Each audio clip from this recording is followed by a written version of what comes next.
me off. I don't like this destination. I like a transfer to the express line. I gotta get off. Electric slide into the double doors of life. Things are changing and it ain't the way I like.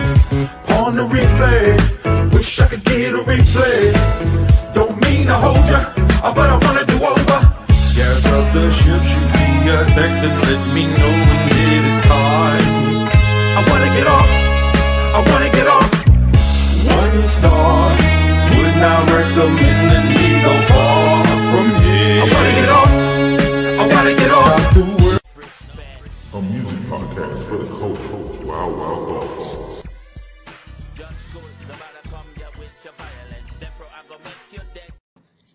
What's up, everybody? Welcome to another episode of Wild, Wild Thoughts.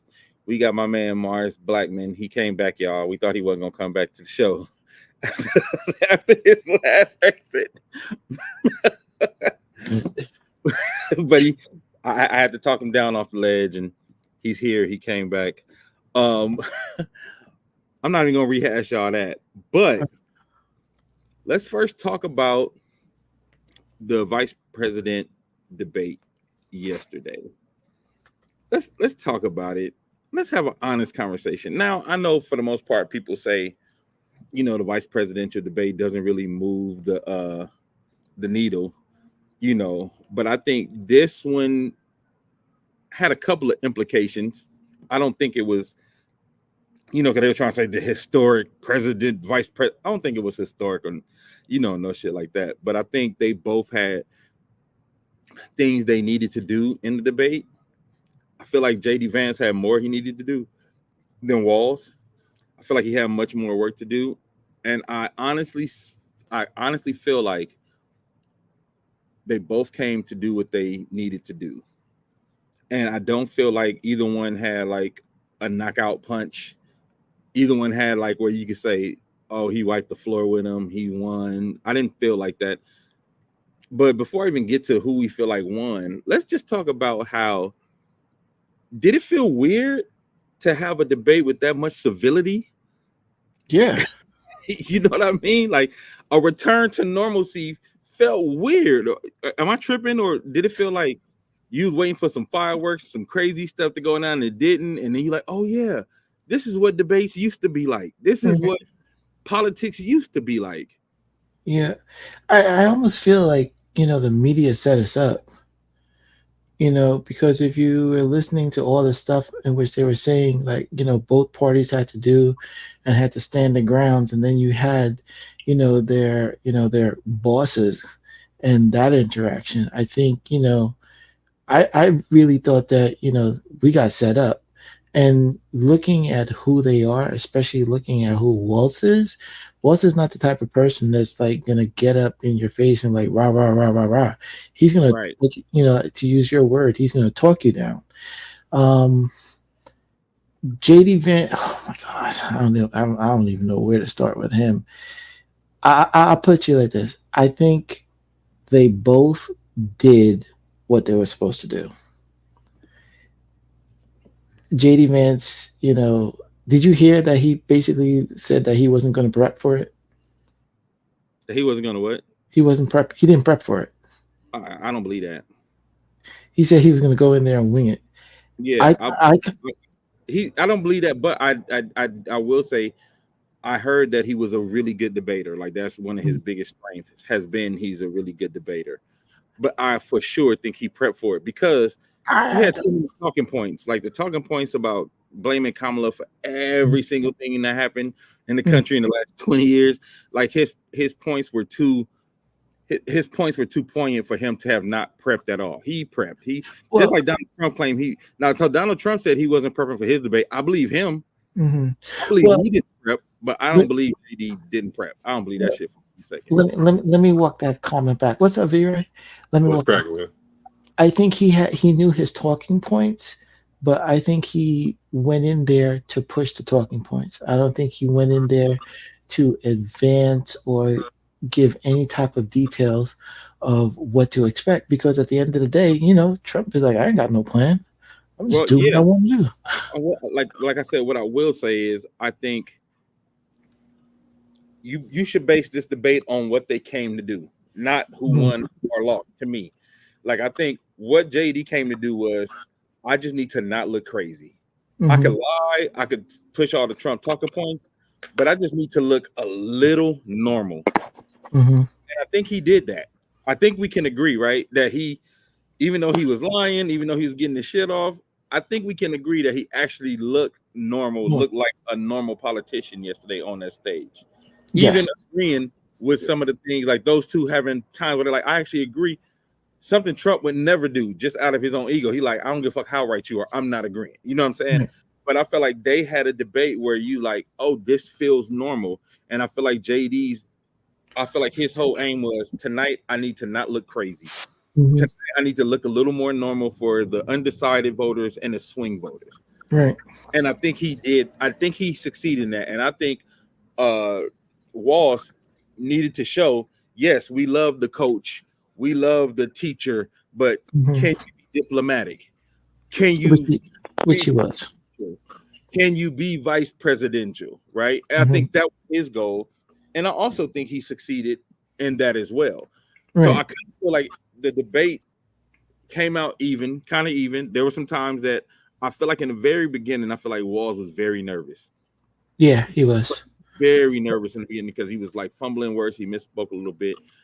But then I felt like JD, like after the break and they came back, I feel like Walsh was on point. Yep.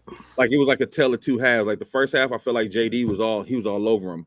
Mhm. The second half, I felt like Walsh got his footing and was really like sticking to policy, was really landing to his speaking points. I think he did a good job talking about reproductive rights. He did a good job talking about gun control and how he's a gun Yep. owner. He did a good job bringing his religion into it, quoting a Bible verse for that middle America crowd. You know what I Mhm. mean? I think I think he did a good job at the end. Kamala was nervous at the beginning. She was, and we said that too, Shannon. She was definitely nervous at the beginning of her debate. But yeah, I think he did a good. I think he did a good job at the end when he made the only clip that I feel like has went viral, which is that's kind of how they measure moments these days. When he Mhm. asked, when he brought up January 6th, and when he asked him, do you think Donald Trump lost the election? And he Right. didn't answer. That right there to me was the one tipping point that I felt like for Walls that got him a nice little jab, a nice little point, because that's the thing everybody was talking about today. That's Right. the clip that's been running all over the news. That's the clip that's been running all on social media. And I don't think Vance had a moment like that that's gonna go viral with with Walls. What do you think? I agree with you. I think I'm gonna expand on walls. Something I didn't like at the same time, it was a throwback to how, we started off about how politicians debated. He came out and he said he's basically a student of bipartisan. And he Yeah. showed it with the complimentary, not with the rah rah, but very civil conversation. Um, Again, that speaks to senior citizens or senior voters and whatnot. It could potentially be a refresher for young voters who are now paying attention to politics, in which they're like, okay, this is different as opposed to what it is I am seeing the last, 8 years with Trump. So do you Um, think that served him not being a pit bull yesterday? Do you think it was better the route he took yesterday, or you think he should have been a pit bull? And I want to hear your answer to this too, V Ray. See, that's what I'm struggling with, because again, he showed the ability to reach across the aisles. The problem is, look who we have across the aisles who does not believe in that same bipartisan, and willing to compromise and willing to work. That's why it's like, on one hand, I was like, I applaud your maturity in this, but at the same time, look at what we have across that is not going to return that same favoritism. What do you think, V Ray? You think he should have been diplomatic, or you think he should have been a pit bull yesterday? I think when you go to a gunfight, man, you got to bring a gun, bro. You know what I'm saying? Mhm. And so I think that he was well prepared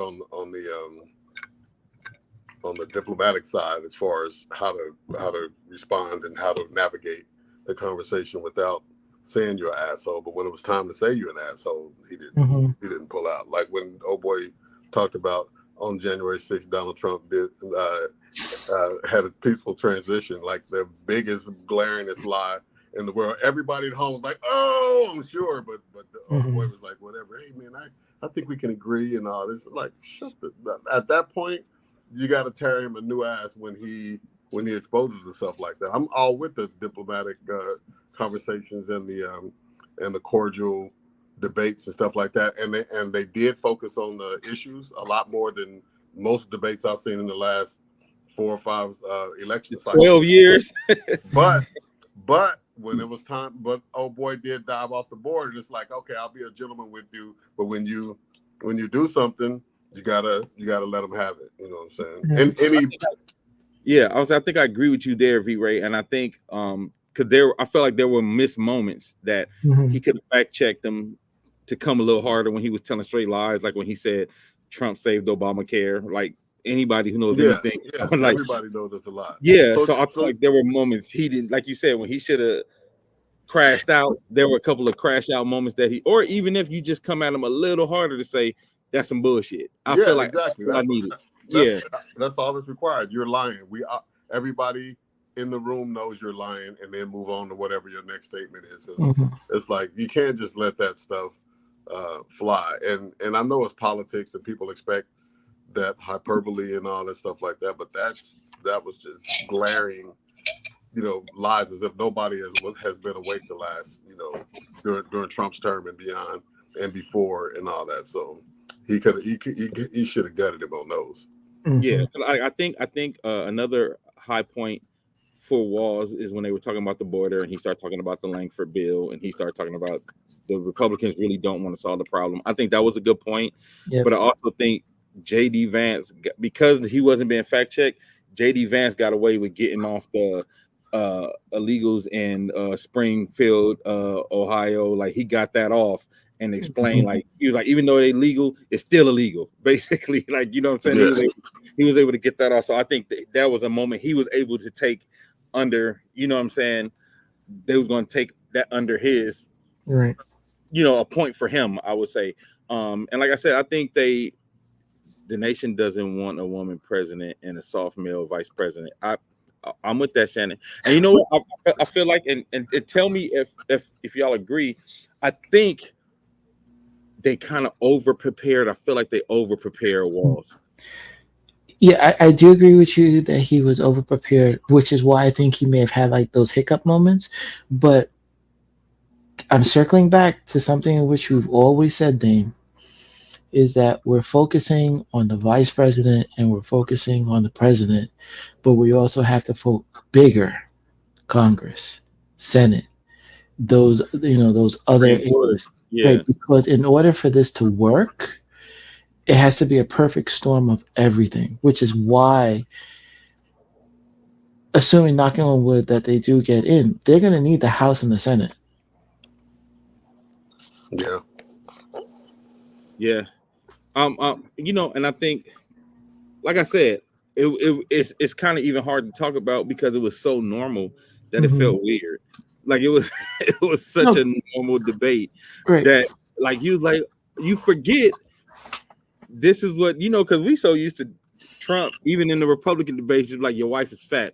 Like, your mother. Like, like we got so used to the chaos that when you see like a real debate about issues and policies, because of course, like you said, V-Ray, there's always hyperbole, there's always lies on both sides that they kind of embellish a little bit, but it don't go to the extent of they're eating cats and dogs. You know what I'm saying? Like, but so what we had yesterday, I think, was the regular political embellishment in life, besides January 6th. So that was wild.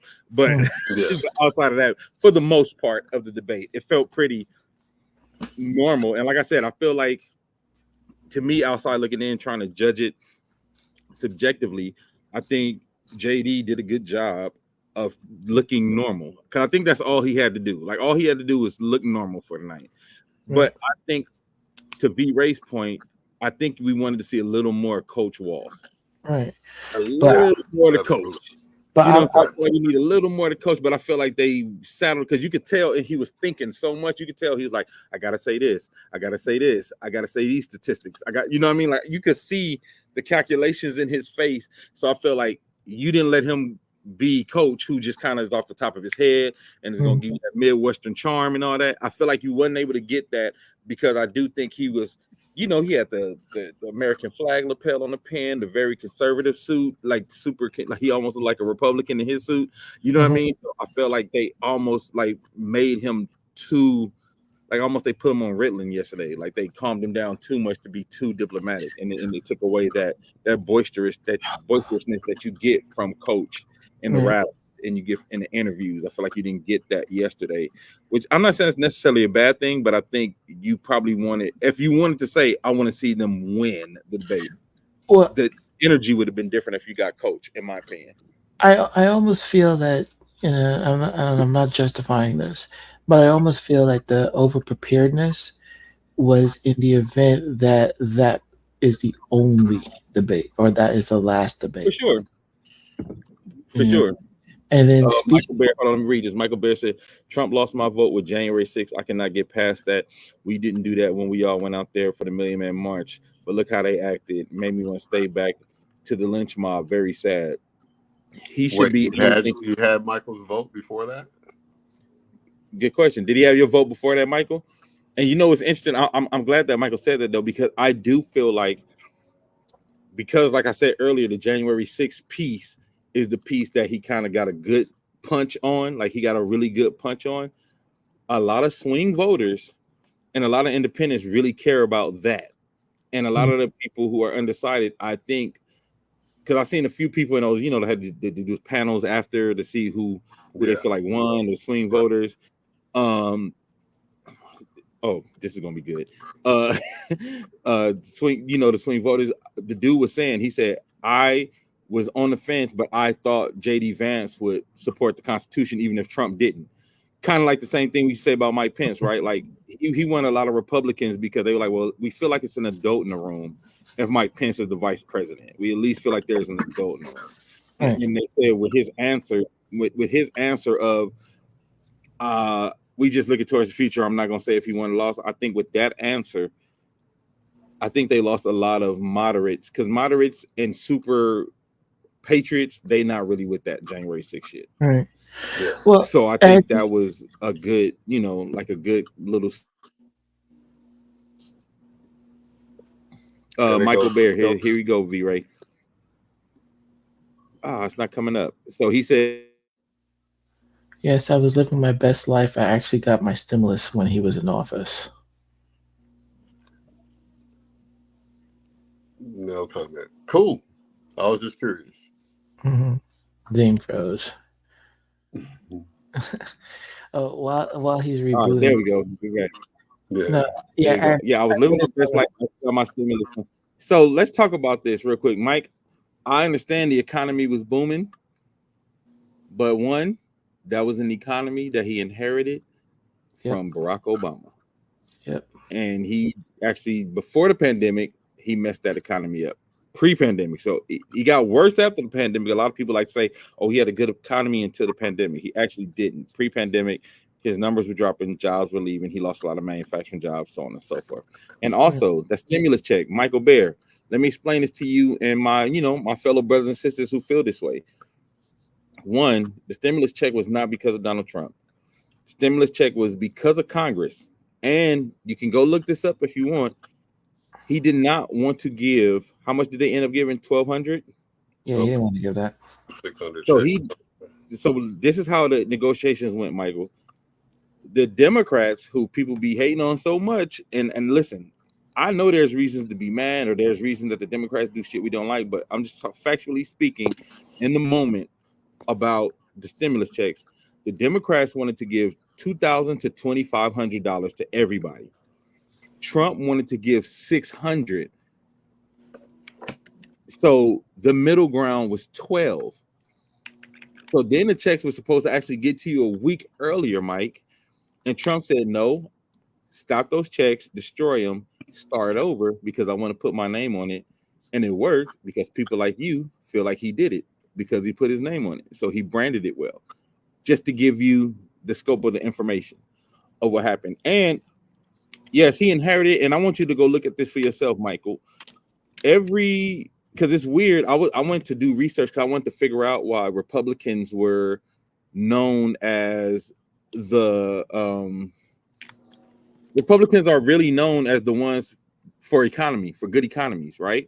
Like they kind of got this reputation that if you want the economy to be good, it's Republican. Going all the way back to Bill Clinton, every president since Bill Clinton cleaned up a Republican mess, and a Republican inherited it and fucked it up again. This is historic. This is factual. The data is there, people. You don't have to look at a station. I tell people, go look at the actual data. You know what I mean? So it's interesting that they had this reputation of being the ones for good economic growth when actually a lot of the good economic growth would happen under a Democrat president, and then they would inherit it and then basically go back to the trickle down theory of giving everything to the rich and hoping it'll trickle down to the poor. Like that's literally the pattern that it has been since might be before Bill Clinton, but I know for sure from the research I did from going to look at the number, I know for sure since Clinton, because Bush was before him, right? Bush 1. So he cleaned up Bush 1's mess. And then from then on, Bush 2 came in, inherited, messed it up. Barack Obama came in, cleaned it up, 8 years. You know, so it's like all the way down, even to Trump.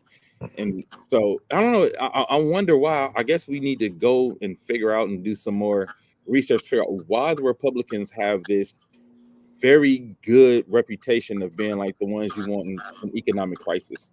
Because they are able to take control of the narrative. I think the Democrats lately have been a lot more responsible and proactive in getting their messaging out about what they've been responsible for. But before that, it's like the Republicans come in and copy off of the Democrats' homework and take credit for the shit.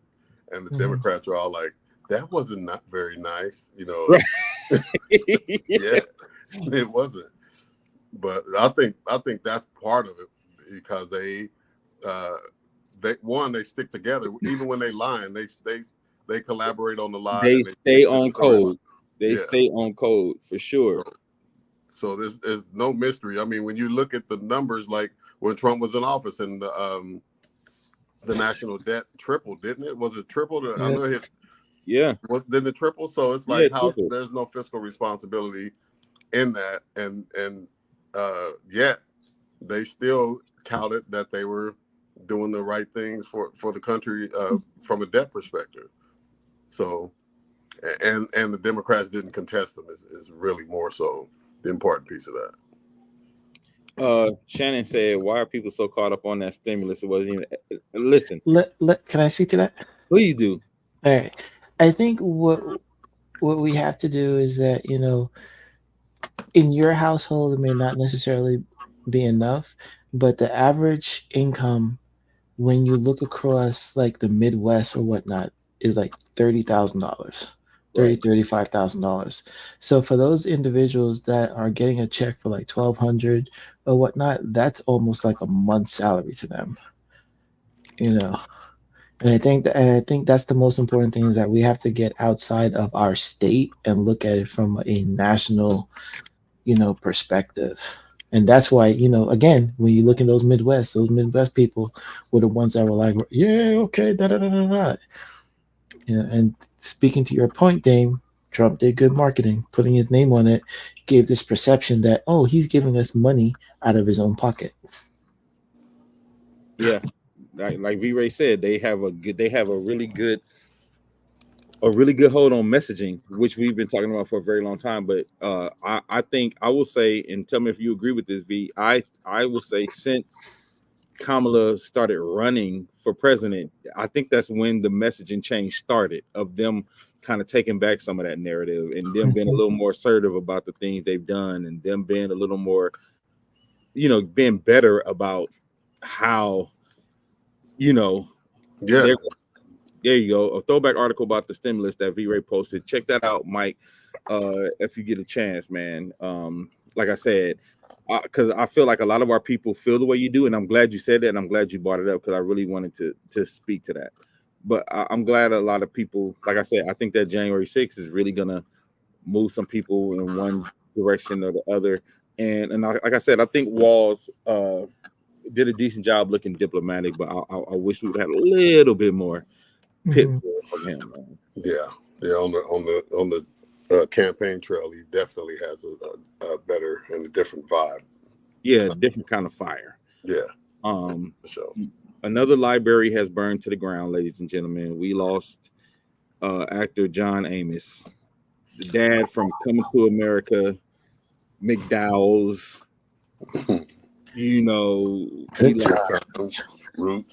Roots, Good Times. What was that? Was it Uptown Saturday Night? You know what I mean? Like, phenomenal actor and just somebody that, you know, one of those people that we kind of grew up watching. You feel like you knew him, like one of the people you like, you know, Good Times was in your house probably your whole life growing up. And the Roots every February, every Black History, the Roots coming on TV. You know what I'm saying? He was the OG dad before Bill Cosby was the he was the black dad model before Bill Cosby came. He was the original black dad model. Yeah. You would say, I'm gonna whoop your ass, Dad. Though he wasn't going to the room and think about what you did, Dad. Yeah, he ain't gonna punish you and do an elaborate scheme to make you have to buy stuff to show how much it costs to live in the house. Like, he's just gonna whoop your ass. Yeah, you back out into the projects. A period of time where child abuse was legalized. Absolutely. But you know, one of the things I saw, and I thought this was sad, was his daughter found out on. Oh, what up, Steph? Oh, Steph, you missed. We just finished talking about the debate. You have to go back and replay it. But social media. Yeah, his daughter found out he died on social media because he actually died a week ago, August. Was it August he died? Well, I think his son posted in August, but the article I read today said he had passed like 45 days. Or like, I guess that would be August, huh? Yeah. He So passed August, and the daughter didn't know until a couple of days ago. That's crazy. Yeah. And I don't know what kind of beef you could have with your sibling to do that August 24th or 21st, one of them. Look at our fact checkers in the comments. That's what I'm talking about. Y'all fact checkers damn debate. Yeah. y'all better fact checkers than they had in the damn debate. But yeah, man, I think that's sad. And, you know, I hate to see families going through that stuff, especially death, because in death, you know, dealing with death alone is already enough. But dealing with, like, not finding out your dad died for 45 days is, like, that's some of the most traumatic shit you could probably ever deal with or ever go through, man. And my heart goes out to her and the rest of the family that had to find out, like us, on social media. That's terrible, man. That's a hard way. That's a hard way to go, man. So, you know, shout out to the family. I was, you know, it's funny. I actually posted on my for everybody who don't know too, man, my Instagram got hacked and my shit got disabled. So I'm trying to decide if I'm gonna do a new Instagram or just ride with my Dark McGuire one. Or I'm, you know how you get pissed. I'm just so pissed. I had so many pictures. I had some good fun followers and lost all of them, and they won't even give me a review. So if y'all know anybody who work at Instagram that could hook me up, let me know, man.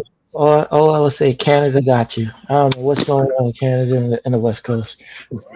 Drake got us. I was talking too swimmingly about that. Got reckless with your mouth. Yeah. See if you say some more shit about me now. But yeah, man, I think it's very sad that he went out like that, and his son actually, you know, went out like that, and I think that, you know, from a selfish perspective, it's like I wish I had known sooner and whatnot, so that he can get his proper tribute. It's like, yeah, it feels weird. It feels weird talking about it 45 days later. You know what I mean? And it just, like you said, everybody's tributes are starting to happen now and pour out now. And you know, like I said, I was let's see, was it set up with an email address you still have? Yeah, it was, but they haven't been letting me recover it, Ron. Steph said, "Welcome back, Mars. You were missed." Thank you, Steph. But yeah, man, like I was watching and I was like, it's crazy because Coming to America, you know, because he was so known for drama at that point. So when he took his turn in Coming to America and did the comedy, and he was actually really funny, you know, it was refreshing to see him like that. And I was like replaying some of his stuff today, like one of his famous lines. They got the Big Mac, we got the Big Mick. They got the golden arches, we got the golden arch. We got a little trouble with McDonald's. You know, like I was like, damn, like he did a good job of delivering like the funny straight man dad and that. Yeah. Shannon said now his death will be embroiled in scandal. Yeah, which I think is whack, right? Because now we talking about he been gone 45 days. The son was bugged out. And Artemis Gordon, shout out to Artemis too, who I follow. Artemis was talking about how the son was doing weird shit about a year ago. Like Artemis talking about how the son took him and was hiding him from the family and shit, and was changing all the paperwork when the dad was already a little not himself. You know what I mean? Like so it's been like some weird stuff going on for a while, and I just hate that it got to this point, man. Like it's sad, man. It really sucks. But and you know, one thing that I don't think they really, well, I won't say they never focused on it because I found it online. So it was something that I learned that how he fought for the father role on Good Times. You know, during that time.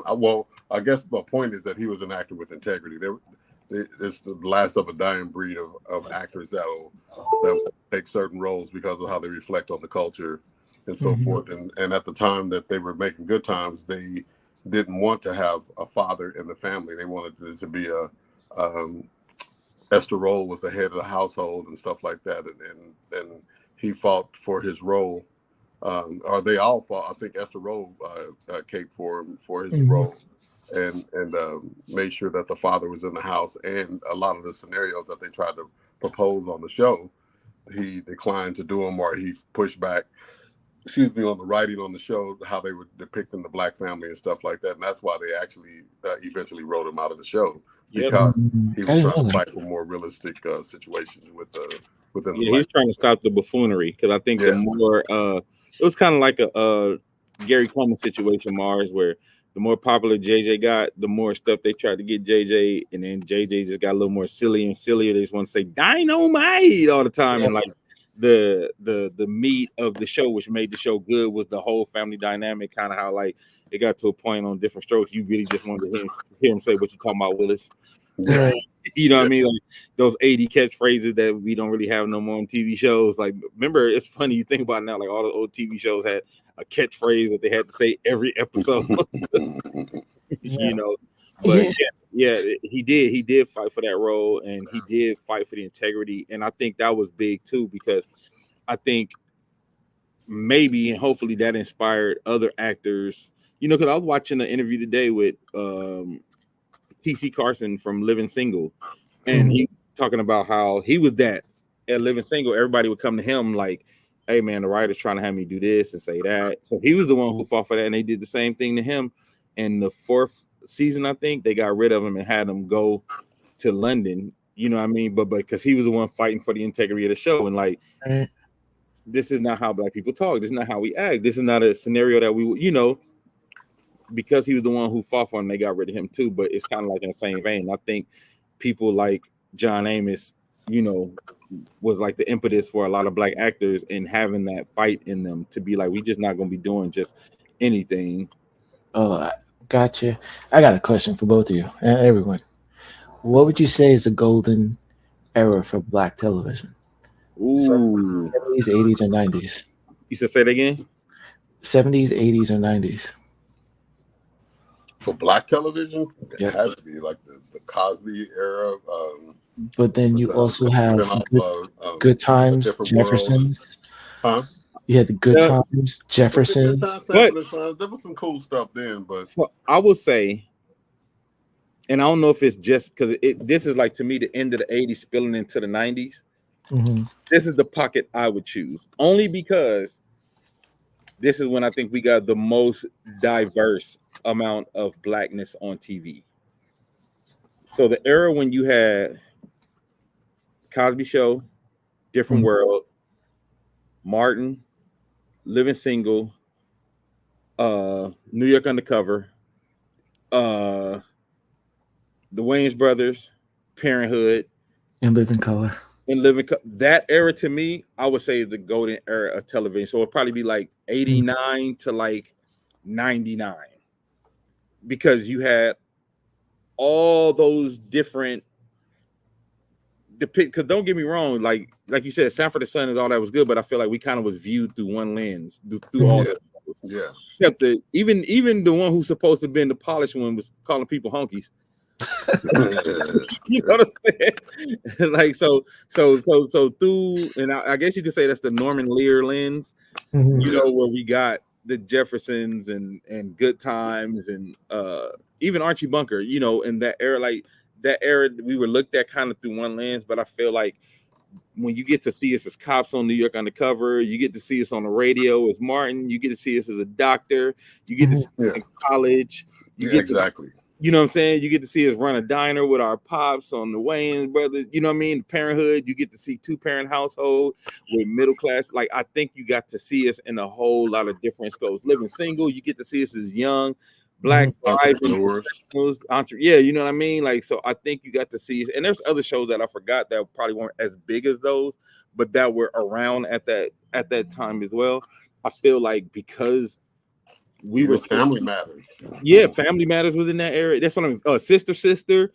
Like, so I feel like we had a much wider lens back then at that time. So I would say like I said, 89 to like 99 to me would be like the golden era of black television because you know, like around when Fox started going white, they start canceling all those black shows that actually got them on. When WB start going white, the WB UPN, they start canceling all them black shows that actually built that whole station up. You know what I mean?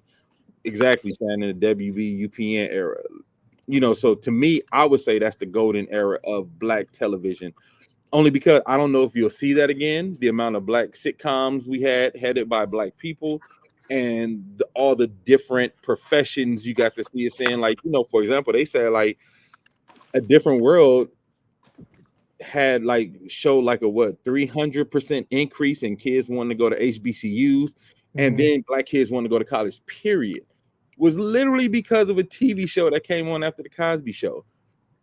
Or you think about the amount of kids who really finally could believe they could be doctors and lawyers because of Claire and Cliff Huxtable, and you know what I mean? Or like I said, Martin Lawrence being on the radio show, like all of that stuff. And it's funny because, you know, you don't think about how much that representation means, but you know, Shannon said most black shows now are ratchet. The funny thing is a lot of them not even like sitcoms, though. Most black shows are like reality shows, which I think is and there's a couple of people who tried to throw it back to that. Like I know Mike Epps show tried to throw it back to like the 80s, 90s sitcom vibe. Jamie Foxx did one season of a show that I felt like he was trying to do that old school sitcom vibe, but I think it was just kind of like, I think it was an era, and I don't know if you can go back now just because of one, the way comedy is looked at. You got to be careful. So a lot of the things that black people would laugh at and probably would just say at the crib, you're not gonna be able to say that shit on Netflix no more. You know what I mean? Like I think just the whole landscape is so different. I don't know if Martin could work now. I don't know if In Living Color could work now. You know what I mean? Because everything that's called cutting edge would be politically incorrect now. Right.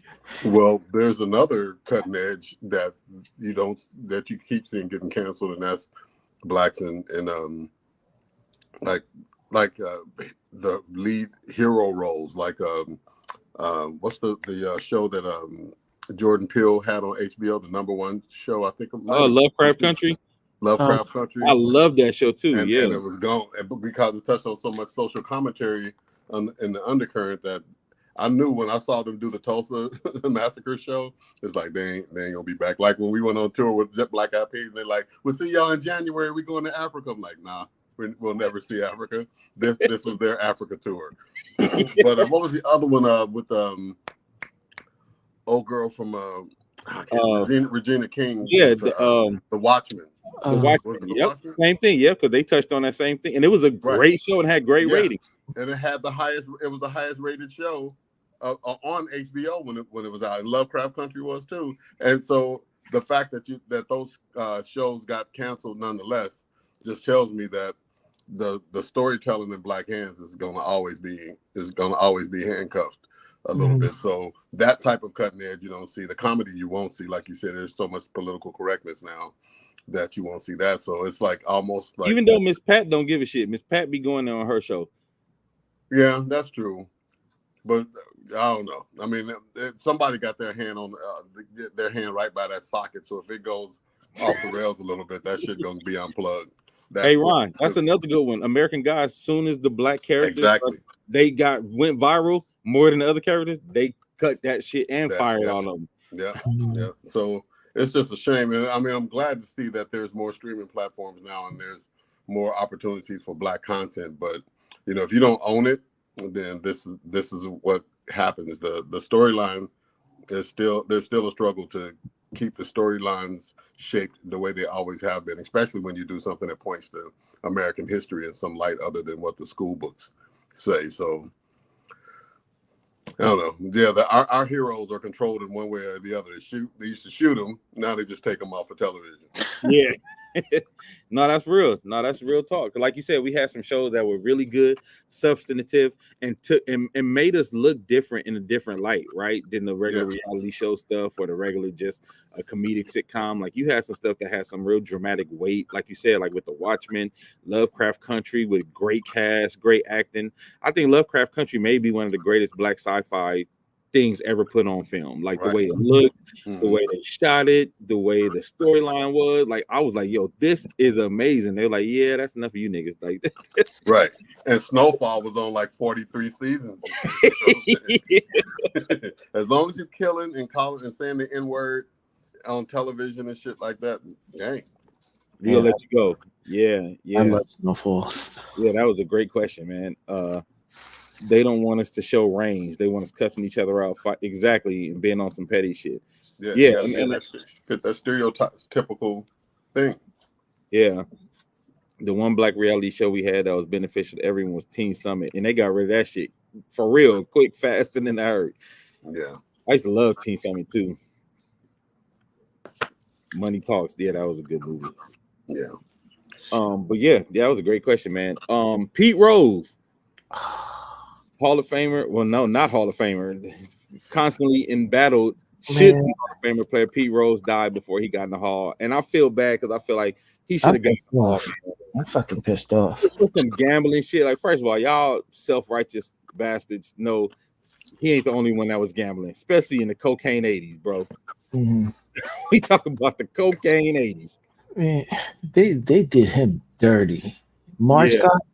He's gonna end up in there. Fuck you, Marge Scott. Yeah, you're right. He gonna end up in there, but like he should have been in there while he was alive, man. Yeah, but they needed to punish him while he was alive. Now that he's dead, get a guy a break. Let him in there, like maybe 10 years out. That's some cold shit, man. What's the word? Posthumous? Posthumously, yeah. Posthumously, yeah.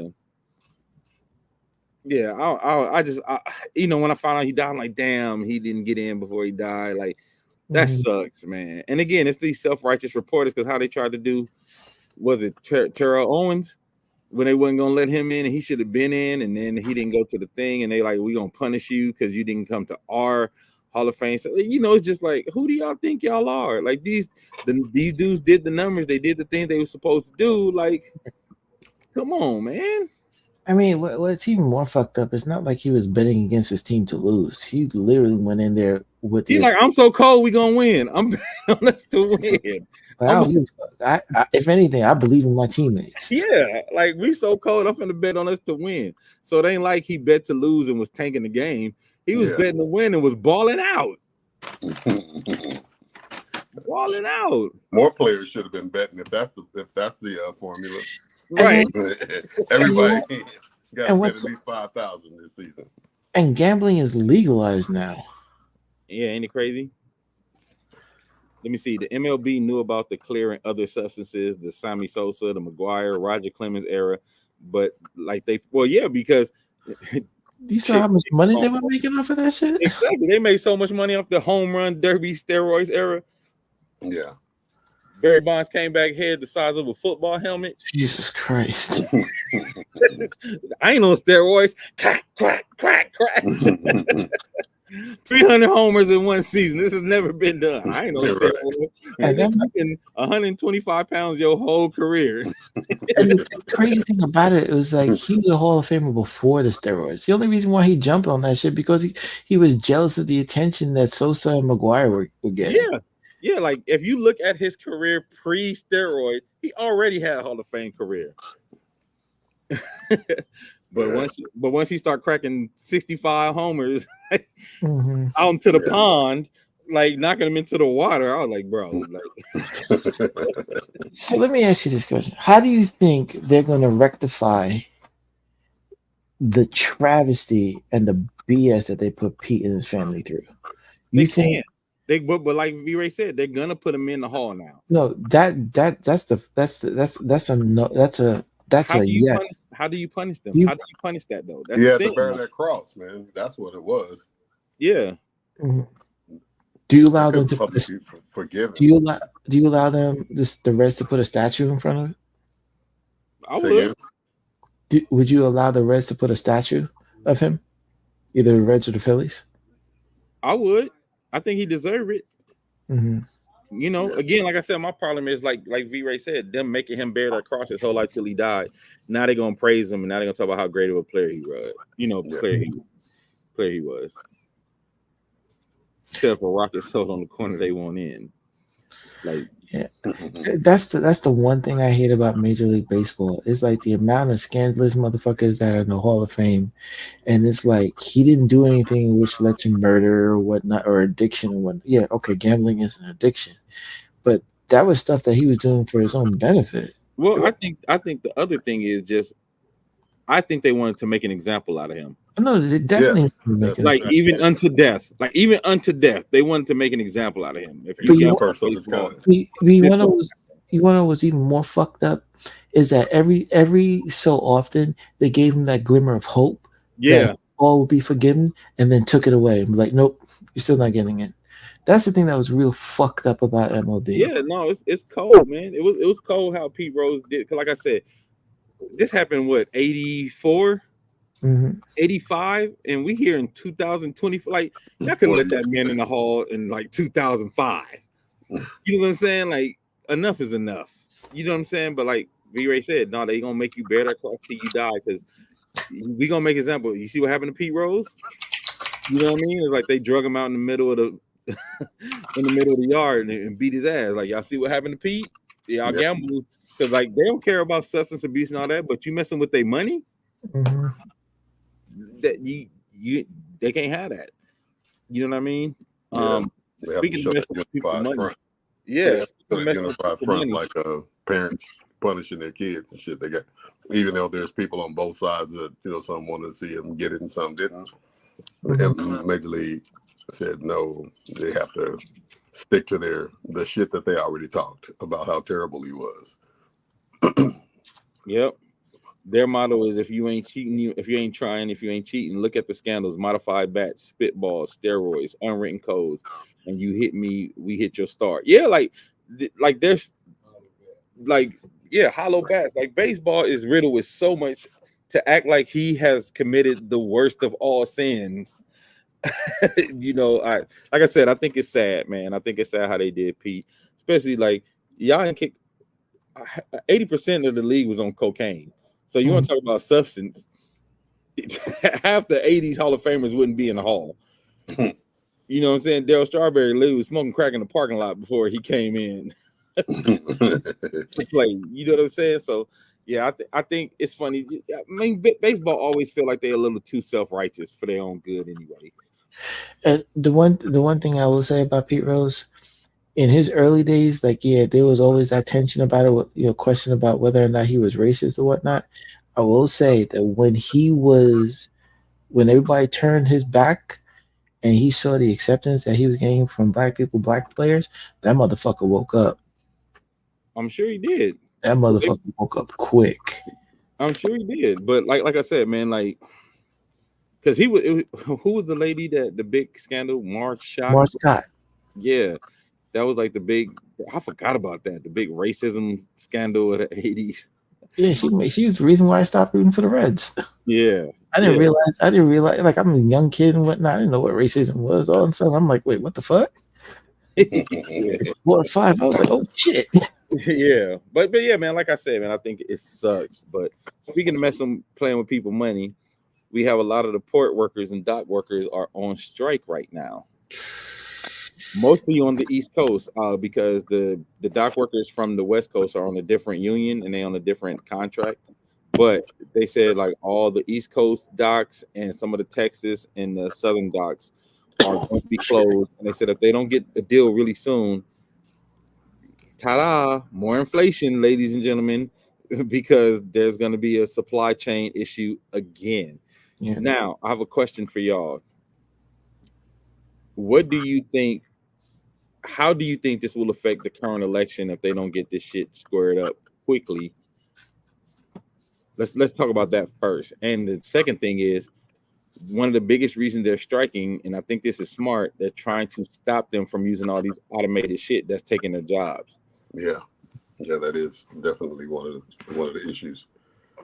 From an election standpoint, I think the sides have already been chosen. I know that Kamala came out today, or I don't know if it was just today, but she spoke out on behalf of the striking workers. You know, saying she's for the people, and Trump has always been anti-union and, you know, anti-overtime and anti-paying his fucking bills and all that shit like that. So I think it could just get it could spiral into just more talking points between the two. Right. But I know more people are for unions and the fair wages and stuff like that than not. So I think it might end up being another angle of advantage for Kamala. Mm-hmm.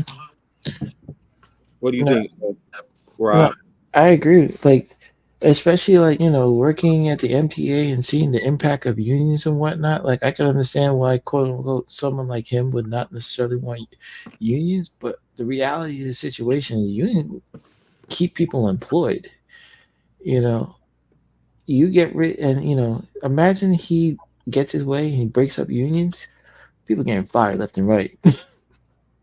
Getting fired left and right. Ron said, well, first Shannon said they're gonna find a way to blame it on Kamala. California is good. We have one of the largest ports in the world, but overall, this will start to come down to S&D. So those back east will start buying up our goods at marked up rate, which will cause prices to increase. Absolutely, Michael. They said they already started diverting some of the ships to other docks that are still open. But they said if it takes a long time, especially with Christmas coming up, these are the docks that bring in a lot of the toys, batteries, cars, and fruits and vegetables. So if they don't get this, and Pete Buttigieg was on TV, said the labor secretary has been talking to both sides. He said he feels like both sides are closer to each other than they think. So they hoping they can get a deal done quick. He said the initial deal that was offered by the not the union, but the initial deal that was offered by the docks was not good at all. So he said they feel like they're getting closer. Shannon said, talking to one of my trucker friends, they say it takes a long time to get loaded on the docks. Some automation will help to get cargo out. I think it has to be a balance though, because like somebody posted today, a dude was working. He like, look, I'm the only one here, and it's like almost the whole dock was automated. He was like showing the video. Unions are slowly being forced out, so we must support union workers and unions in general. That's from Ron. Stephanie said, and the American people are getting sick and tired of all these automated machines taking over the jobs, from the self-checkouts to the self-kiosks at the fast food restaurants, to them trying to get these self-driving big rigs, and now this. If they don't get this squared away soon, it can definitely swing in the wrong direction. I'm like, have none of you niggas watched Terminator? Have none of y'all watched like one sci-fi movie? Like one sci-fi movie where we give all the power to the machines. Nobody's watched none of this, where we like letting the cars drive themselves and letting robots take our jobs. Like, what do y'all think is gonna happen when they become sentient? Like, what? wait till I go further. AI. Yeah, that's what I'm saying. AI along with, you know what I'm saying, the robots. And it's all learning software. It's already the software where they're learning from each time they do an exercise or a task or an interaction. That's happening now. So they're stacking up knowledge and it can stack it up way faster in a computer motherboard, and the reactions, and like if the time that it takes you to think of the answer to a math question is 10 times faster, 30 times faster from a computer. You just hit enter and the answer is there immediately and stuff like that. So yeah, it's going to be, they're going to have discernment very soon. They have it now to a certain extent, but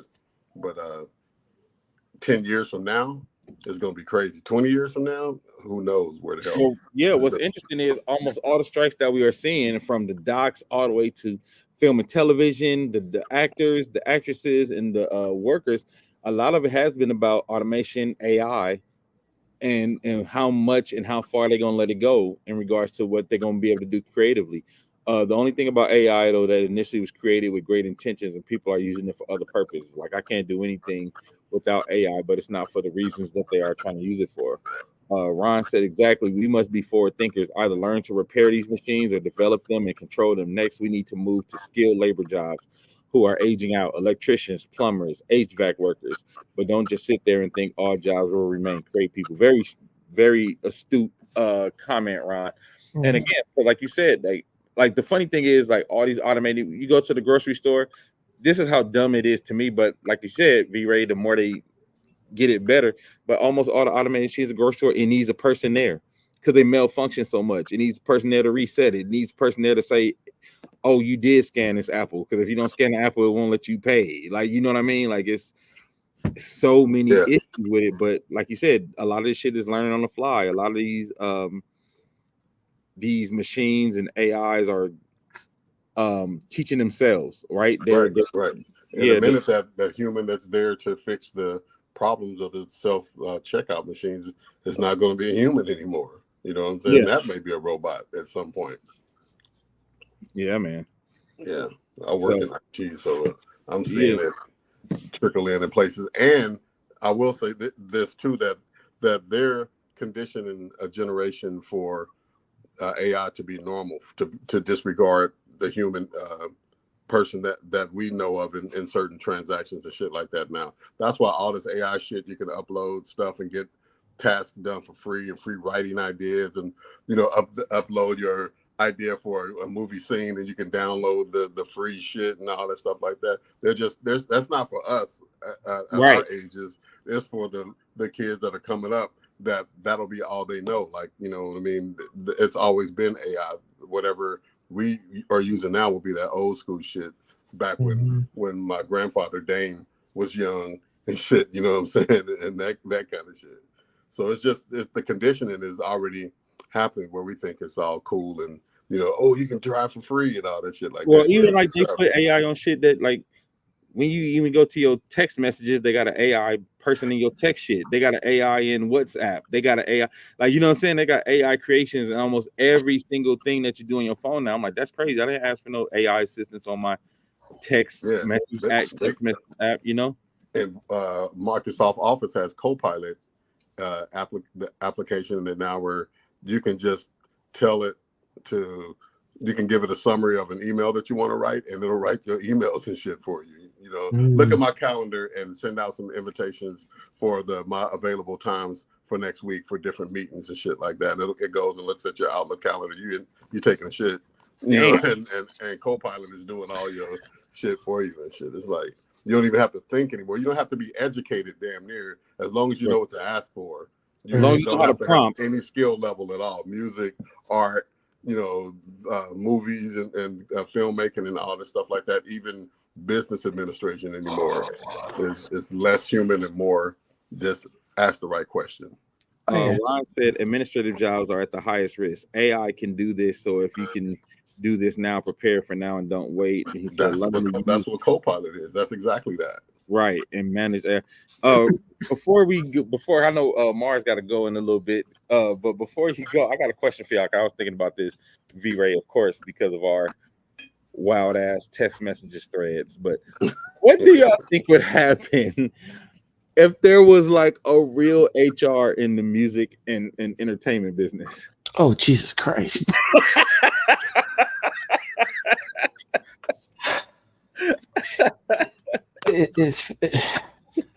Like our era as Sony. Let's even take our era as Sony in the early 2000s. Like, but like I'm talking about outside of the office. I'm talking about like every band, every manager, every A&R, every actor, every agent that we all knew. What if there was like an HR for all that shit? What? Do you know how much complaining would be done? Yeah. This Television would just be that snow that be on TV. It used to be on TV at like 4:00 in the morning when all the channels go off and shit. It would be like my boss called me a motherfucker. My boss is like, I have to go on a date with my boss. Is that really part of my job? Boss wants me to come over to his house, but every single time I go over there, he's in a white robe, bathrobe. Hell no. Yeah. That shit did happen at Sony. Trust me, I believe it. I believe. Oh, that was a real story? Yes. Oh, yes. Lord. You shouldn't have been so sexy, Rob. That's No. back in those days. It wasn't me. It wasn't me. I just happened to go with the person. I was like, what the fuck? Sure it wasn't, Rob. But yeah, man, it's too insane. It's insane now. You know what I mean? Right. But right. in those back, there was no guardrails at all. You know, like watching the Diddy shit go down and made me think about that. I was like, yo, what if there was like, what if there was like a real HR at them parties and shit back in, you know what I'm saying? What if there was a music business HR? Yeah. What if there was a HR at what record label was R. Kelly on? Was it Blackground? No, Jive. Yeah, Blackground Jive. Yeah. So that there would be so many people in jail right now. Not just fired, you know what I mean? Yeah. It was real time. An executive who will remain nameless at Sony. We watched him, Mars. I don't know if you remember this. We watched him after a quick coke binge in his office, doing so much illegal shit. Little short guy with a very bad temper. Oh Jesus! And yeah, he was doing all kind of legal shit in front of us, talking about giving Lexuses to radio promoters to play a certain record. Man. I'm like, I don't feel like I need to be in here to hear this. I feel like I might be an accomplice. Man, I've seen. I don't even want to put the department, but managers passing around photos of a topless intern that he happened to be smashing, and then just co-workers just smashing, and then trying to look into the other person's email to find out what's going on in their personal life. Oh, Jesus, that's what I'm saying. Like, I don't know. Like I said, I just thought about it with all the cases. I was like, yo, what if there was like a real life music business HR? Do you know how fucked up that we thought that shit was normal? Right. Yeah. Right. Like nobody flinched. Nobody batted. Like in retrospect, I'm like, yo, this was it was like the Wild Wild West, yo. Like it was some wild times. Man, I am so happy that the person I worked for, she made sure that I was not part of that nonsense. Yeah. Yeah. Because it was some wild stuff going on. If I was pulled into it, I was pulling you into it. Oh yeah, I ain't on no. I'm telling you, I used to be in meetings sometimes. They used to be saying some stuff. I'm like, yeah, I should go. Like, I don't think I need to hear this. Like, I know some people want to know where the bodies are buried. I don't. I'm not one of those people. I'm just a good kid in a mad company. Right. That's what it felt like. Like who I should be out there with, Mars? I should be out there with the assistants and the interns. That's why it's like whenever I was there, I was like, I don't want to hang out with anyone there. Look what the fuck. Because every time we hang out with the actual executives, I'd be like, they are grimy as hell. No, but the thing about it was like when you were around them and like in those club areas, you're like, God damn, you really corny as fuck. Like like you said, when they was buying clubs, buying the bar, getting artists drunk so they could sign the next day, like all kind of wild shit. Like, yeah, what you need? They're getting artists cocaine and shit before they sign a multi-year contract, getting them high, drunk, bringing them the next day hungover to sign contract. Yeah, and we thought that shit was normal. Yeah, it was normal back then. You know what I'm saying? Like it was the norm. No, it was normal. That was the culture. Right. That's what I mean. Yeah, that's what I mean. It wasn't normal. I'm saying like the culture. It was so normalized that nobody even batted an eye that these things were happening. And that was in the office where you would think there would be the guardrails and corporate environment versus like on the road where just the road. I don't even want to talk about it. So HR on the road and everybody going to jail. Yeah. Oh my god! Oh, the groupies. Even the bus driver be under arrest. Yeah. HR on the road. We ain't gonna talk about that. That's a whole other. Right. But just the fact that that's the corporate version of that era is terrible. That all this is happening. Oh, like you literally in front of me snorting cocaine on your desk. Want a bump? Right. You want to bump, G? No. Yo, so segueing into the Diddy situation now. Okay. Do you know that two things? They said that motherfucker has been an addict for the last 15 years. That don't shock me at all. And then all those 10,000 bottles of baby oil that he had, they're saying it wasn't baby oil. That shit was Spanish fly. What? Spanish fly. I heard it was baby oil and lube. Nah, that shit was Spanish fly, my nigga. Well, even more than that, because if it was baby oil, this is my first thought. 1,000 bottles of baby oil. No, right. 10. No, 1,000. I know, but let's just talk about 1,000 bottles of baby oil. We're not gonna get to 10. 1,000 bottles of baby oil. And they got a warehouse somewhere. Do y'all know how long? Look at your house. How long does it take you to get through one bottle of baby oil? But they like on them porn sets. They got that shit in spray bottles. They ain't using like normal people moisturizing it. I'm saying, even with that amount of use, think about how long it takes to get through one bottle of baby oil. That's like months. In the right hands, a bottle of baby oil. Literally in the right hands. You ain't saying shit. That's like, just imagine a person with one beer. It's like, yeah, you know what I mean? That is nothing, bro. In the wrong hands, baby oil don't go a long way. Oh, Spanish fly is supposed to be something that get people horny, Shannon, and gets them ready to go. Yeah, old school aphrodisiac. I ain't even heard the word Spanish fly in like fucking 50 Since Bill years. Cosby. That used to be in the back of the comic books and shit. At least one bottle per quarter, and that's using it daily. Shea butter. Like that's what I'm saying, Brian. Like I'm like 1,000 bottles, like 10,000 bottles, but I can't even imagine 1,000 bottles of baby oil. Like, yeah,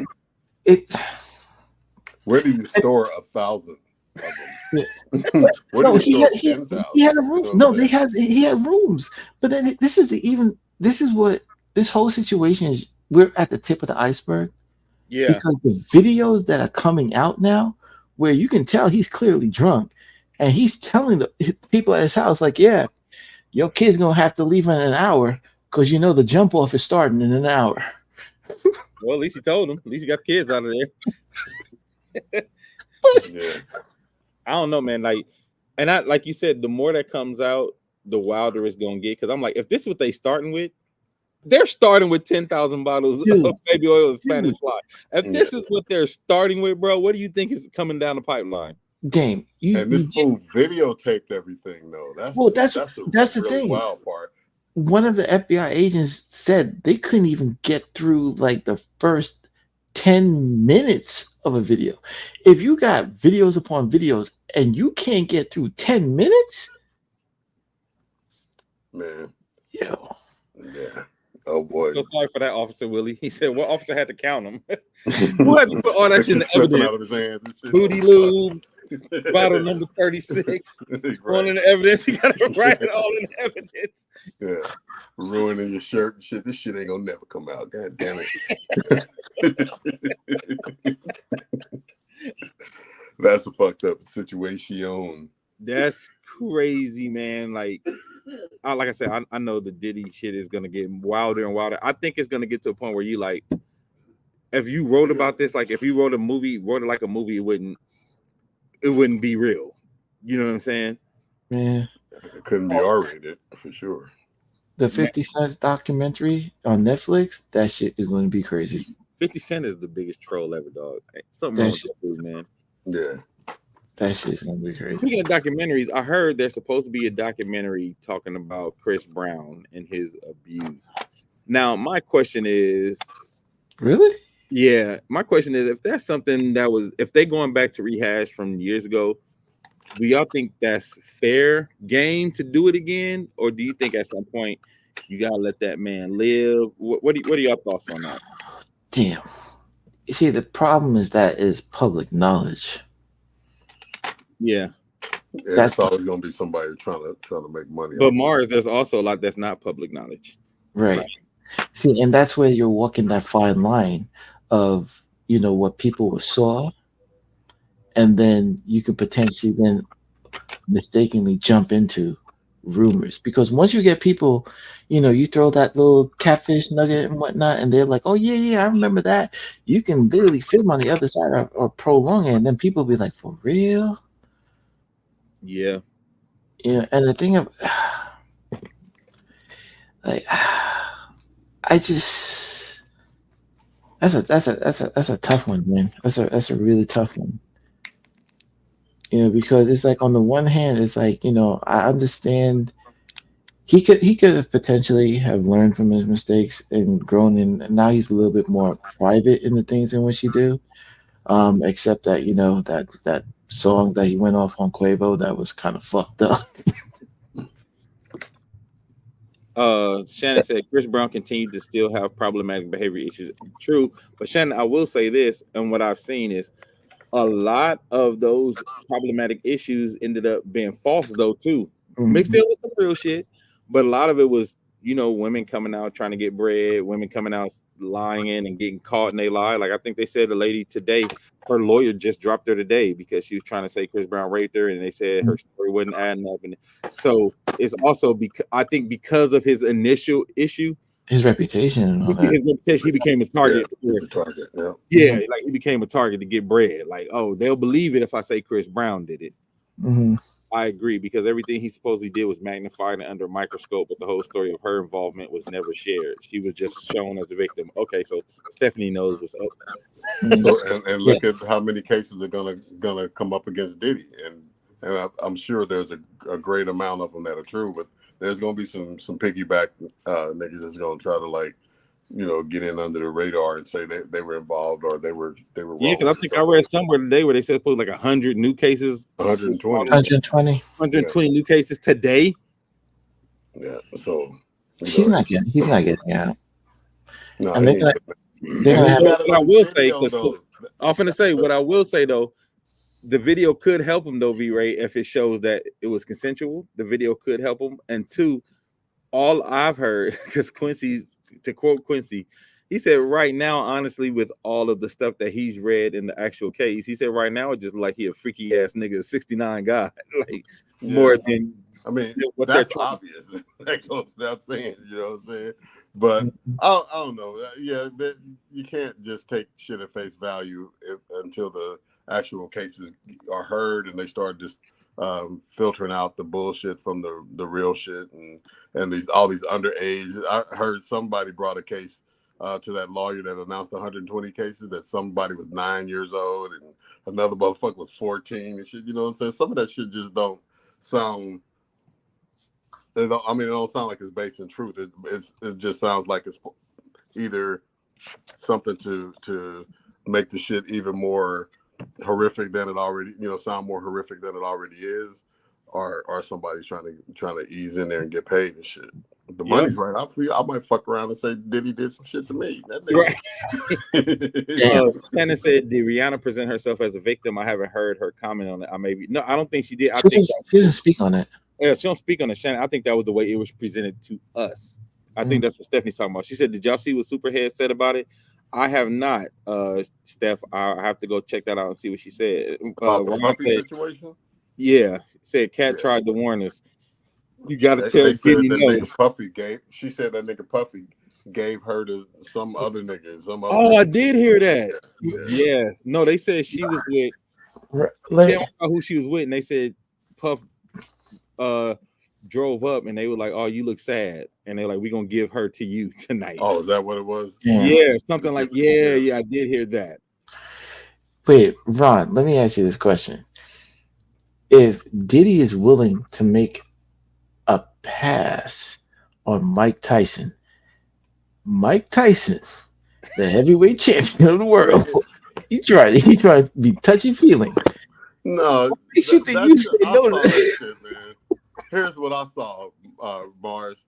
I saw niggas putting that shit in the caption, but on the you're talking about on the Arsenio show. Yes. No, he was saying something about how much money Puffy had, so he picked up his wrist to show the No, bling no, the no, nigga had on his arm. He no, wasn't like trying to move his hand off his thigh like low key. no. Mike Tyson, if a motherfucker start But, rubbing on but his did damn leg and shit. no, Did you see that interview where he cussed that motherfucker out?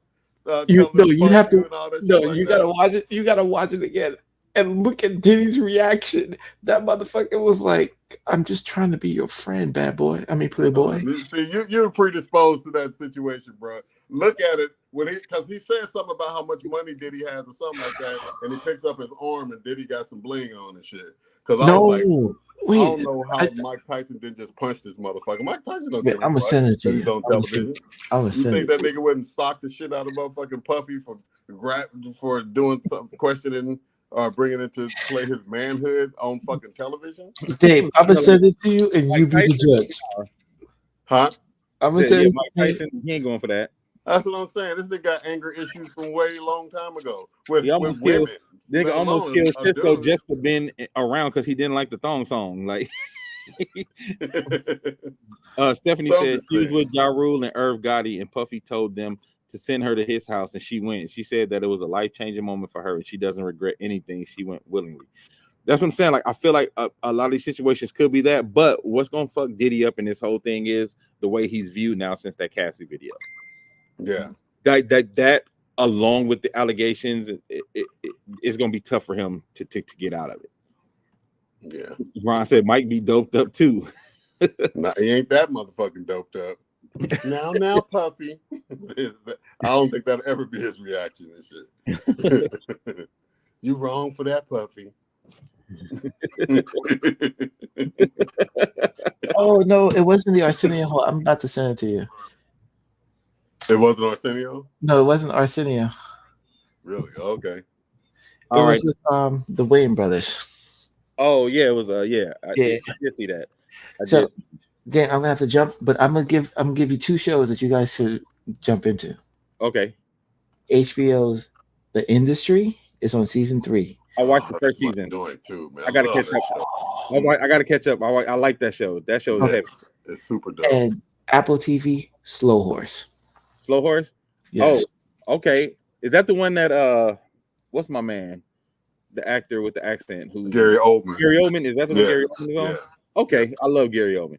Hey, I'm telling everybody, if you can too, man, watch The Penguin. That show is fire. Oh my God, yeah. The Penguin, the way they made him like a real person, and the way they grounded his story to where he's like, it explains everything. It's so dope. Like The Penguin is, and oh boy plays the shit out of the role too, man. Yeah, The Penguin and Fight Night, $1 Million Heist with Kevin Hart and Samuel L. Jackson. Really good. I will say this because I was listening, following all the stuff that's going on in the trade with the success that the Penguin is having.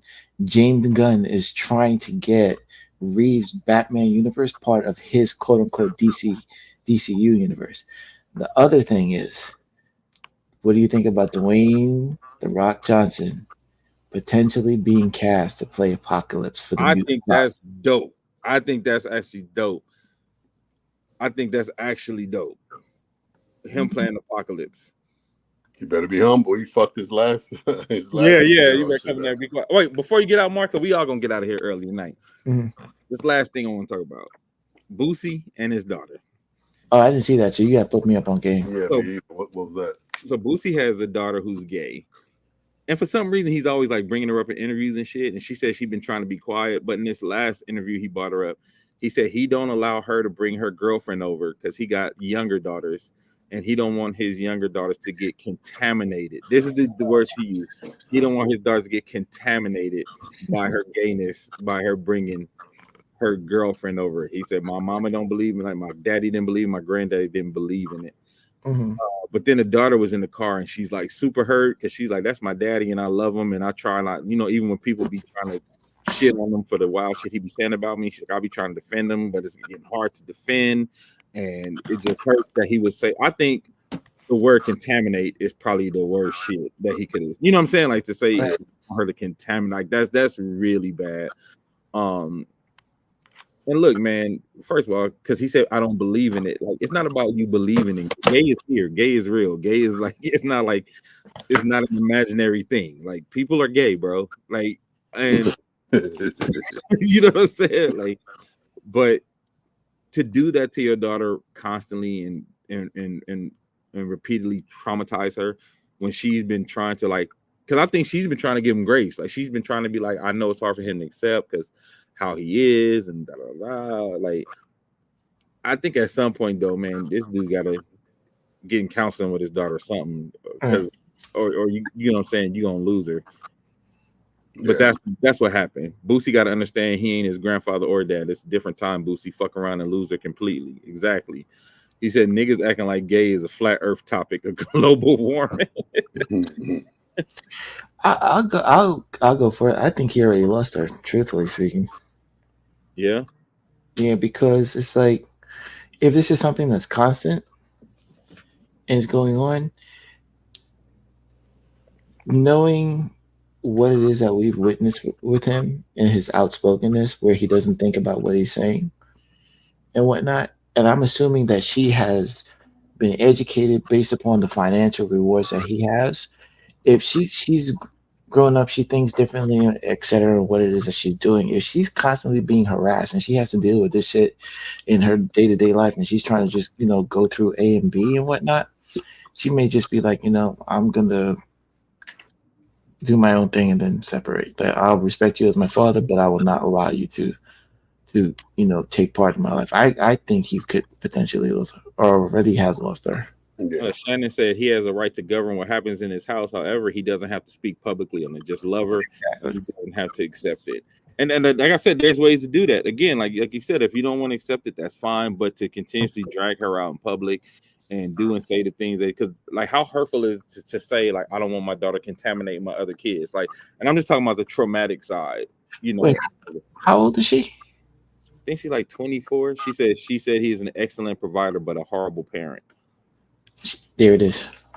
Yeah, it speaks to everything. I think the type of hurt that is too is different from just being a mean parent or whatever. Because I mean, he's speaking to the way she emotionally connects with with people. So if you condemn how the person, their love mechanism is, I mean that's a harsh ass thing to do. And like you said, doing it publicly. I mean, even doing it privately is fucked up, but doing it publicly, like, nigga, the internet is everywhere. You ain't just talking to your closest 3 friends and shit. You know what I'm saying? Yeah. You got followers like a motherfucker. So yeah, when you say some shit like that, it's more than a notion. So it's just irresponsible, man. I know everybody wants the clickbait of some type of shit, but not at the risk of your loved ones, man. That shit doesn't make sense. Man, the internet be fucking shit up because people don't understand the impact that the internet has. They understand the likes of it, but that shit don't never go away. Like you talking about your daughter, this shit it's not going away, bro. Yeah. Like even if y'all get over it, like even like with the shit that Hewley has to deal with, because once he had spoke on his daughter being sexually assaulted, and he said he didn't believe her at first, and he said that's like the biggest regret in his life. This shit still pops up 3 years later now. Like anytime somebody want to get a DL Hewley and piss him off, they bring up that shit with his daughter, right? So of course, you getting that DL, but guess who you traumatizing again? His daughter. Like, you know what I'm saying? Guess who you fucking up again? Stephanie says, shaming your child in any kind of way will always backfire on you, whether it's about their sexuality, their weight, or just their difference in general. Some parents seem to think that their children are supposed to live for them and their satisfaction. That couldn't be more further from the truth. Ron said, Boosie tends to display traits of someone who is in the closet. Because he's very, like, sometimes he do be a little too homophobic, and it make me raise an eyebrow. Yeah. Me think thou doth protest too much. Yeah, anybody who be like super mad homophobic for no reason and without you even asking them, I'd be like, okay, buddy. Yeah. Shannon said he came back with an apology. He did. Okay, I got to go see the apology. I didn't know he came back with an apology. But even that, you can't unring that bell though, man. No, Yeah. man. And like you said, V-Ray, that's your kids. Even if there's things you don't accept or you feel like you can't accept, like you still gotta love your kid because more than anything, they want your love and your acceptance. Right. And to not get it from the person who they probably need it from the most. And not to get all super deep, but we've had a rise in youth Black suicides, male and females. And I think it's because of a lot of that type of stuff, a lot of that type of thinking. Stephanie said I was thinking the same thing, Ron. Yeah, I've had that thought a couple times, Ron. I ain't gonna lie, because I just be like, they didn't even ask him about gay people, and now he's going off about some homophobic, rant. So that'd be a little odd to me, but yeah, Mark Robinson. Why are you acting on Mark Robinson and shit? And lastly, before we get out of here, 'cause I want to get out here on a high note. I think somebody found out about my Kirk Franklin theory about R&B music. Mm-hmm. And Jermaine Dupri was talking about it. He said there's no soul in R&B music because kids ain't in church no more. So these artists you getting ain't coming from church. So you missing that soul in R&B music because all of if you go back, all we heard was contamination. That's like a hazardous chemical or trash, not an adjective to describe your child. Right, Ron? You think about SWV. You think about Jodeci. All of them church boys and church singers that was like the staple of 90s R&B. Mm-hmm. They all came from church. You get these artists now who don't come from church, you ain't got no soul. I know you're looking a little confused, Mars, when I said the Kirk Franklin theory. So my theory is R&B got destroyed, and he didn't do it on purpose. I love Kirk Franklin, but R&B got destroyed when Kirk Franklin turned gospel on its axis. Because what happened was, for so long, gospel predicated what happened in R&B, right? Mm-hmm. Whatever gospel was doing would be the next phase of R&B. Right? Kirk Franklin made that shit go backwards. Kirk Franklin started taking his cues from R&B, right? So when he started taking the cues from secular, all the gospel started going that way, and it messed up the way we got to the next phase of R&B. Because again, that's a good theory. Because did you listen to the CeCe Winans album? Yeah, I was confused. Or even like Mary and Shackles. Like again, I love those records. Those records are dope. But I think he had got to a point where taking the cue from gospel got so in tune with taking the cue from hip hop that we lost the way because the Clark sisters gave you SWV, and the Clark sisters gave you Destiny Child. Clark sisters gave you what's her name, Faith Evans, because you could hear their runs and their singing style, their particular harmonies, all of that you heard in R&B, right? Mm-hmm. Like so many groups I can go back, I'll be like, oh, they listen to the Clark sisters. Or you think about it, remember back in the day, every time an R&B group sung an acapella, it was a gospel song. Yeah. Yo, you're on point with that one. I didn't even think about that one. I think that's when it all changed. I think when Kirk Franklin flipped the way that we were influenced, everything just like smashed. It's like, seeing yourself like in Back to the Future, running into yourself. You're not supposed to do that. Yeah. All of a sudden, it's like you went to Kirk Franklin and you were like, oh, Hammer's in town? Yeah, you know what I'm saying? Yeah. Yep. Stephanie said back in the day, all the R&B male singers were emulating. It was John P. Key and it was commissioned. You go back to even you listen to all of Montel Williams' background, they was trying to do commission. You know what I'm saying? Dane Crawford. When BB and CeCe Winans came out in the 80s, they were considered secular. Exactly. That's what I'm saying, because it was that at that time, it was that far apart. You know what I mean? But like I said, when Stomp came out, that changed everything. The Five Blind Boys, this Willie, he said the Five Blind Boys influenced a lot of Black R&B groups. When you put it that they did. Like, what's the boy's name? From Chicago, Dave. Dave Hollister. Yeah, Dave Hollister. That's all gospel influence. He even did what was that? He did a secular version of "There's a Leak in This Old Building." which is a super old gospel, spiritual joint. So, like I said, I feel like once that happened, all the kids, when we start going to church, you would see the people trying to do stomp in the church, and they dancing in church now, and they not wearing robes no more. They not marching down, like all the things that, like I said, will always drive R&B to its next level. Because like John P. Key and Commission, when Jesus is Real and Commission and all that, all the R&B male singers was emulating that. So that's where R&B went next with the kind of chords that were played. We weren't, after gospel music started taking its cues from hip hop, gospel was no longer innovating anymore. You're lucky if you have a church with an actual choir. It's all about praise. And it's like 4 people up there singing, and you got to audition, and you might get kicked the hell out. 17 dancers. Yeah, it's 17 praise dancers. Praise dancers. Shannon said, "Bring back choir robes and white gloves for the ushers."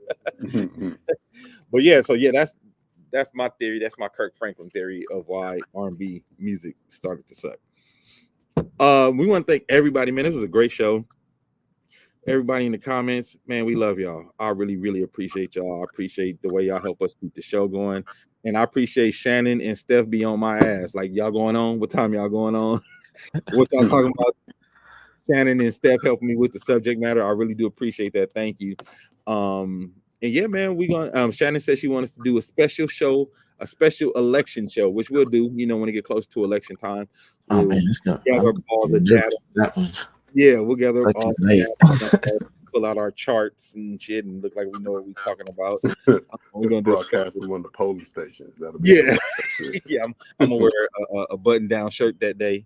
You know what I'm saying? I'm gonna put news in the background. I'm gonna put like a news background for that day. I'm gonna change the background going like I'm in a news station.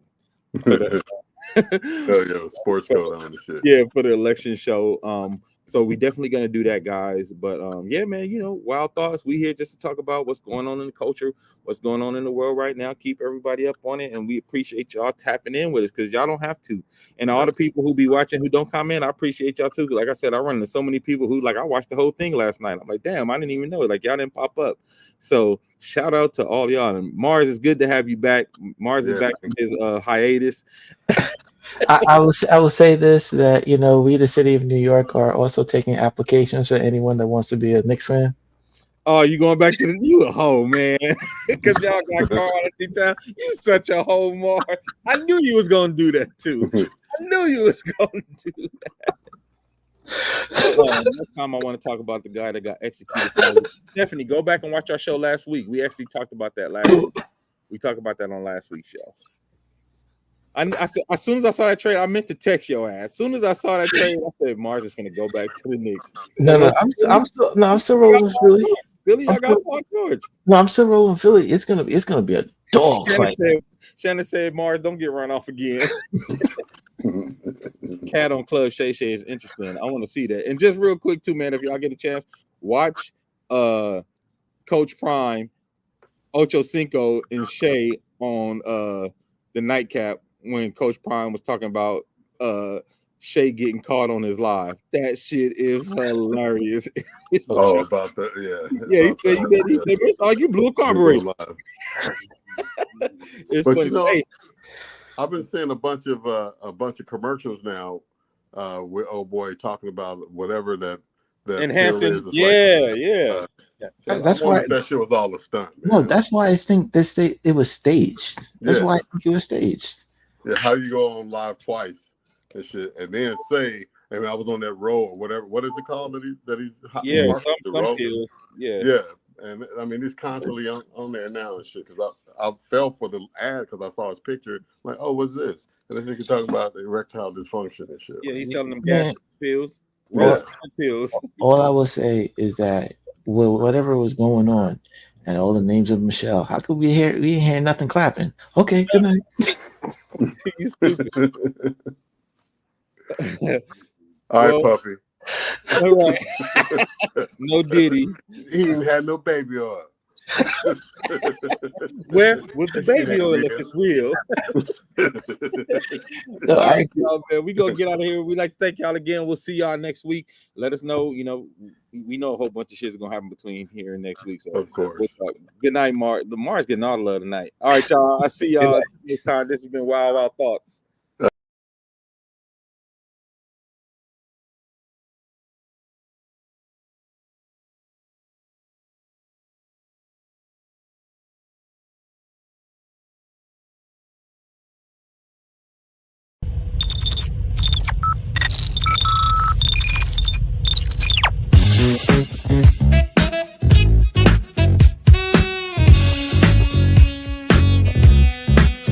Stop the world, let me off. I don't like this destination. I like a transfer to the express line. I gotta get off. Electric slide into the devil doors of life. Things are changing and it ain't the way I like. On the replay, wish I could get a replay. Don't mean to hold ya, but I wanna do over. Gas up the ship, shoot me a text and let me know when it is time. I wanna get off, I wanna get off. 1 star, would not recommend